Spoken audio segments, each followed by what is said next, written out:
ಹೊಸ ವರ್ಷದ ಹೊಸ್ತಿಲಲ್ಲಿ ಬೆಂಗಳೂರಲ್ಲಿ ಒಂದು ಮೆಗಾ ಡ್ರಗ್ಸ್ ಬೇಟೆಯಾಗಿರುವಂತಹ ಡೀಟೇಲ್ಸ್ ಲಭ್ಯ ಆಗ್ತಾ ಇದೆ. ಅಂಡ್ ಎಷ್ಟು ಆಘಾತಕಾರಿ ಸುದ್ದಿ ಅಂತ ಹೇಳಿದ್ರೆ, ಬರೀ ಡ್ರಗ್ ಮಾರಾಟ ಜಾಲ ಮಾತ್ರವಲ್ಲದೆ ಡ್ರಗ್ ಫ್ಯಾಕ್ಟರಿಯನ್ನೇ ಐಟಿ ಸಿಟಿಯಲ್ಲಿ ತಲೆ ಎತ್ತಿ ಕಾರ್ಯಾಚರಣೆ ನಡೆಸೋದಕ್ಕೆ ಅವಕಾಶ ಸಿಕ್ಕಂಗಿದೆ. 55 ಕೋಟಿ ಮೌಲ್ಯದ ಡ್ರಗ್ಸ್ ಈ ಡ್ರಗ್ಸ್ ಫ್ಯಾಕ್ಟರಿಯಲ್ಲಿ ಜಪ್ತಿಯಾಗಿರೋದು. ಬಟ್ ಇಂಪಾರ್ಟೆಂಟ್ಲಿ ಇದು ಬೆಂಗಳೂರಲ್ಲ, ಮಹಾರಾಷ್ಟ್ರ ಪೊಲೀಸರ ಬಿಗ್ ಬೇಟೆ. ಮೈಸೂರಿನ ಬಳಿಕ ಬೆಂಗಳೂರಲ್ಲಿ ಮಹಾರಾಷ್ಟ್ರ ಪೊಲೀಸರು ಕಾರ್ಯಾಚರಣೆಯನ್ನ ನಡೆಸಿ ಡ್ರಗ್ ಫ್ಯಾಕ್ಟರಿ ಸೀಸ್ ಮಾಡಿದ್ದಾರೆ.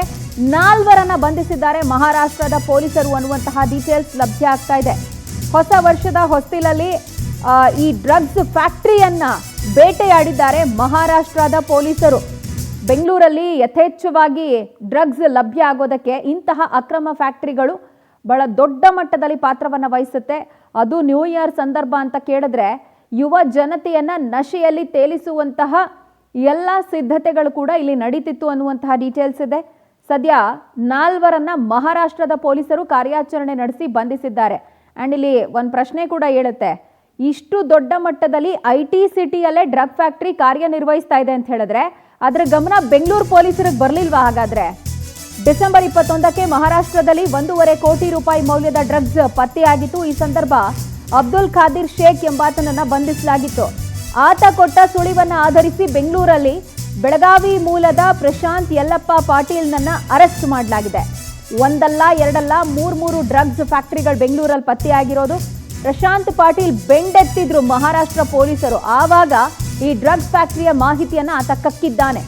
ದಾಳಿ ನಡೆಸಿ 55.88 kg ಮೌಲ್ಯದ ಡ್ರಗ್ಸ್ ಮಹಾರಾಷ್ಟ್ರ ಪೊಲೀಸರು ಸೀಸ್ ಮಾಡಿರೋದು. ಇದೇ ಸಂದರ್ಭ ರಾಜಸ್ಥಾನ ಮೂಲದ ಸೂರಜ್ ಮಲ್ಖನ್ ಸೇರಿದಂತೆ 4 ಅರೆಸ್ಟ್ ಮಾಡಲಾಗಿದೆ.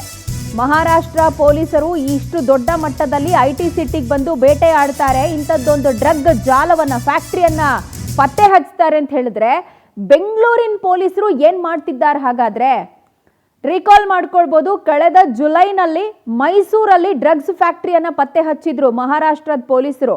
ಅಲ್ಲೂ ಸುಮಾರು 300 ಕೋಟಿ ಮೌಲ್ಯದ ಡ್ರಗ್ಸ್ ಅನ್ನ ಮಹಾರಾಷ್ಟ್ರ ಪೊಲೀಸರು ದಾಳಿ ಮಾಡಿ ವಶಕ್ಕೆ ಪಡೆದಿದ್ರು. ಹಂಗಂದ್ರೆ ನಮ್ಮ ರಾಜ್ಯದ ಪೊಲೀಸರು ಏನ್ ಮಾಡ್ತಿದ್ದಾರೆ?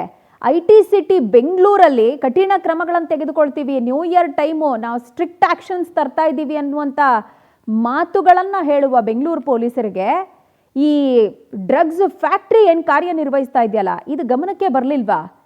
ಬೆಂಗಳೂರು ಸೇರಿದಂತೆ ರಾಜ್ಯದ ಪೊಲೀಸರು ಡ್ರಗ್ಸ್ ಪತ್ತೆ ಮಾಡುವಲ್ಲಿ ವೈಫಲ್ಯವನ್ನು ಕಾಣ್ತಿದ್ದಾರಾ ಹಾಗಾದ್ರೆ ಅನ್ನೋದು ಪ್ರಶ್ನೆ. ಈ ಬಗ್ಗೆ ಡೀಟೇಲ್ಸ್ ಕೊಡೋದಕ್ಕೆ ನಮ್ಮ ಪ್ರತಿನಿಧಿ ವೆಂಕಟೇಶ್ ನಮ್ಮೊಂದಿಗೆ ನೇರ ಸಂಪರ್ಕಕ್ಕೆ ಸಿಗ್ತಾ ಇದ್ದಾರೆ. ವೆಂಕಟೇಶ್, ಈಗ ಮಹಾರಾಷ್ಟ್ರ ಪೊಲೀಸರ ಕಾರ್ಯಾಚರಣೆ ಶ್ಲಾಘನೀಯ, ಹೌದು. ಬಟ್ ಐಟಿ ಸಿಟಿಯಲ್ಲಿ ಒಂದು ಡ್ರಗ್ಸ್ ಫ್ಯಾಕ್ಟ್ರಿನೇ ಇದೆ, ಯಥೇಚ್ಛವಾಗಿ ಡ್ರಗ್ಸ್ ಯುವ ಜನತೆಗೆ ಸಿಗುತ್ತೆ ಅಂತ ಹೇಳಿದ್ರೆ ಬೆಂಗಳೂರು ಪೊಲೀಸರಿಗೆ ಇದರ ಅರಿವಾಗ್ಲಿಲ್ವಾ? ಲಾಸ್ಟ್ ಟೈಮ್ ಮೈಸೂರಲ್ಲಿ ಜುಲೈಯಲ್ಲಿ ದಾಳಿ ಮಾಡಿದ್ರು ಮಹಾರಾಷ್ಟ್ರ ಪೊಲೀಸರು. ಹಾಗಾದ್ರೆ ಮೈಸೂರು, ಬೆಂಗಳೂರು, ರಾಜ್ಯದ ಎಲ್ಲ ಭಾಗದ ಪೊಲೀಸರ ವೈಫಲ್ಯತೆನಾ ಇದು?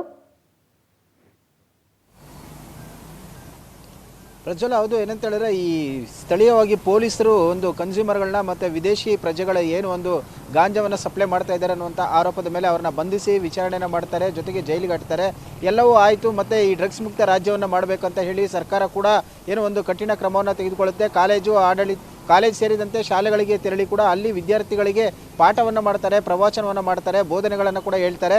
ಡ್ರಗ್ಸನ್ನು ಯಾರು ಸೇವನೆ ಮಾಡಬಾರ್ದು, ಅದರಿಂದ ದೂರ ಇರಬೇಕು ಅಂತ ಹೇಳಿ. ಆದರೆ ಇಲ್ಲಿ ದೊಡ್ಡ ಮಟ್ಟದಲ್ಲಿ ರಾಜ್ಯದಲ್ಲಿ 3 ಫ್ಯಾಕ್ಟ್ರಿಗಳು ಕೆಲಸವನ್ನು ಮಾಡ್ತಾ ಇದೆ ಅಂತ ಹೇಳಿದರೆ ಪೊಲೀಸರ ಒಂದು ವೈಫಲ್ಯ ಹಾಗೂ ಗುಪ್ತಚರ ಇಲಾಖೆ ಅಧಿಕಾರಿಗಳ ಒಂದು ವೈಫಲ್ಯ ಕೂಡ ಎದ್ದು ಕಾಣ್ತಾ ಇರುವಂಥದ್ದು. ಯಾಕಂದರೆ ಮೈಸೂರಿನಲ್ಲಿ ಅಷ್ಟು ದೊಡ್ಡ ಪ್ರಮಾಣದಲ್ಲಿ ಒಂದು ಡ್ರಗ್ಸನ್ನು ಸೀಸ್ ಮಾಡಿದಂಥ ಸಂದರ್ಭದಲ್ಲಿ ಕೂಡ ಎಚ್ಚೆತ್ಕೊಳ್ಬೇಕಾಗಿತ್ತು, ಅದು ಆಗಲಿಲ್ಲ. ಆದರೆ ಸಿಲಿಕಾನ್ ಸಿಟಿಯಲ್ಲೇ 3 ಭಾಗಗಳಲ್ಲಿ ಕೂಡ ಡ್ರಗ್ಸ್ ಫ್ಯಾಕ್ಟ್ರಿ ಇದೆ ಅಂತ ಹೇಳಿದರೆ ಪೊಲೀಸರು ಏನು ಮಾಡ್ತಿದ್ರು ಅನ್ನುವಂತಹ ಪ್ರಶ್ನೆ ಕೂಡ ಕಾಡ್ತಾ ಇರುವಂಥದ್ದು. ಯಾಕಂದರೆ ಇನ್ನು 2-3 ದಿನಗಳಲ್ಲಿ ಹೊಸ ವರ್ಷ ಬರ್ತಾ ಇದೆ. ಹೊಸ ವರ್ಷಕ್ಕೆ ಕೂಡ ದೊಡ್ಡ ಪ್ರಮಾಣದಲ್ಲಿ ಡ್ರಗ್ಸ್ ಸಪ್ಲೈ ಆಗ್ತಾ ಇದೆ ಅನ್ನುವಂಥ ನಿಟ್ಟಿನಲ್ಲಿ ಪೊಲೀಸರು ಎಲ್ಲ ಕಡೆ ರೈಲ್ವೆ ಸ್ಟೇಷನ್ ಆಗಿರಬಹುದು, ರಾಜ್ಯದ ಗಡಿ ಭಾಗಗಳಲ್ಲಾಗಿರ್ಬೋದು, ಎಲ್ಲ ಕಡೆ ಕೂಡ ಪರಿಶೀಲನೆ ಮಾಡುವಂಥ ಕೆಲಸಗಳನ್ನು ಕೂಡ ನಿರಂತರವಾಗಿ ಯಥೇಚ್ಛವಾಗಿ ಕೂಡ ಮಾಡ್ತಾ ಇದ್ದಾರೆ, ಸೀಸ್ ಮಾಡ್ತಾ ಇದ್ದಾರೆ, ಅವೇರ್ನೆಸ್ಸನ್ನು ಕ್ರಿಯೇಟ್ ಮಾಡ್ತಾ ಇದ್ದಾರೆ, ರಾತ್ರಿ ಪಾಳ್ಯದಲ್ಲೂ ಕೂಡ ಕೆಲಸವನ್ನು ಮಾಡ್ತಾ ಇದ್ದಾರೆ. ಆದರೆ ಇಲ್ಲಿ ದೊಡ್ಡ ಪ್ರಮಾಣದಲ್ಲೇ ಕೂಡ ಫ್ಯಾಕ್ಟ್ರಿಗಳು ಓಪನ್ ಆಗಿದೆ ಅಂತ ಹೇಳಿದರೆ ನಿಜಕ್ಕೂ ಇದೊಂದು ರೀತಿಯ ದುರಂತ ಅಂತಲೇ ಹೇಳ್ಬೋದು.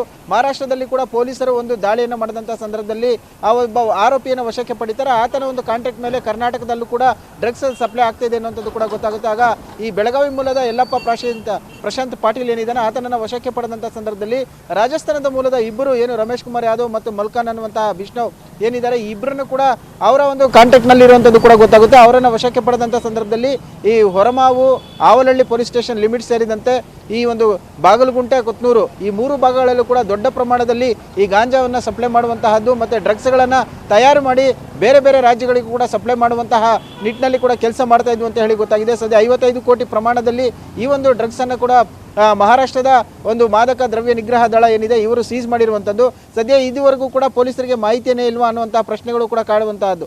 ಆದರೆ ಈ ಎಲ್ಲದಕ್ಕೂ ಮೂಲ ಕಾರಣ ಯಾರು ಏನು ಅನ್ನೋದ್ರ ಬಗ್ಗೆ ಇನ್ನೂ ಕೂಡ ಪೊಲೀಸರ ತನಿಖೆಯನ್ನು ಮಾಡಬೇಕಾಗುತ್ತೆ. ಇಲ್ಲಿ ಸ್ಥಳೀಯ ಮಟ್ಟದಲ್ಲಿ ಇರುವಂತಹ ಡ್ರಗ್ ಪೆಡ್ಲರ್ಗಳು ಮತ್ತು ಕನ್ಸ್ಯೂಮರ್ಗಳನ್ನು ಹಿಡಿಯುವಂಥ ಕೆಲಸವನ್ನು ಪೊಲೀಸರು ಮಾಡ್ತಿದ್ದಾರೆ. ಆದರೆ ಇಷ್ಟು ದೊಡ್ಡ ಪ್ರಮಾಣದಲ್ಲಿ ಗಾಂಜಾ ಡ್ರಗ್ಸನ್ನು ತಯಾರು ಮಾಡ್ತಾ ಇರುವಂಥ ಫ್ಯಾಕ್ಟ್ರಿಗಳು ಕಣ್ಣಿಗೆ ಕಾಣಲಿಲ್ವಾ ಅನ್ನುವಂಥ ಪ್ರಶ್ನೆ ಕೂಡ ಕಾಡ್ತಾ ಇರುವಂತಹದ್ದು ಪ್ರಜ್ವಲ. ಇಲ್ಲಿ ಆಘಾತಕಾರಿ ವಿಚಾರ ಯಾವುದು ಅಂತ ಹೇಳಿದ್ರೆ ಗಾಂಜಾ ಸಿಕ್ಕಲ್ಲೆಲ್ಲ ಬೆಳೆದು ಬಿಡ್ತಾರೆ, ಅದನ್ನ ಡ್ರಗ್ ಪೆಡ್ಲರ್ಗಳು ಡೀಲ್ ಮಾಡ್ತಾರೆ. ಬಟ್ ಬೆಂಗಳೂರಿನಂಥ ಮಹಾನಗರದಲ್ಲೇ ಮೆಫೆಡ್ರೋನ್ ಅನ್ನುವಂತಹ ಒಂದು chemical substance, highly addictive chemical ಸಬ್ಸ್ಟೆನ್ಸ್ನ ಡ್ರಗ್ ಮ್ಯಾನುಫ್ಯಾಕ್ಚರ್ ಮಾಡ್ತಾರೆ ಅಂದರೆ ಇವ್ರಿಗೆ ಇಷ್ಟು ಈಸಿಯಾಗಿ ಈ ಡ್ರಗ್ಸ್ ತಯಾರಿಕೆಗೆ ವಸ್ತುಗಳು ಸಿಗುತ್ತೆ ಅಂತ ಹೇಳಿದ್ರೆ ಎಷ್ಟರ ಮಟ್ಟಿಗೆ ಈ ಜಾಲ ಹಬ್ಕೊಂಡಿದೆ ಅಂತ. ಬಟ್ ಆದರೂ ದುರಂತ ಪೊಲೀಸರ ವೈಫಲ್ಯತೆ ಅಂತಾನೆ ಇದನ್ನು ಕನ್ಸಿಡರ್ ಮಾಡಬೇಕಲ್ವಾ?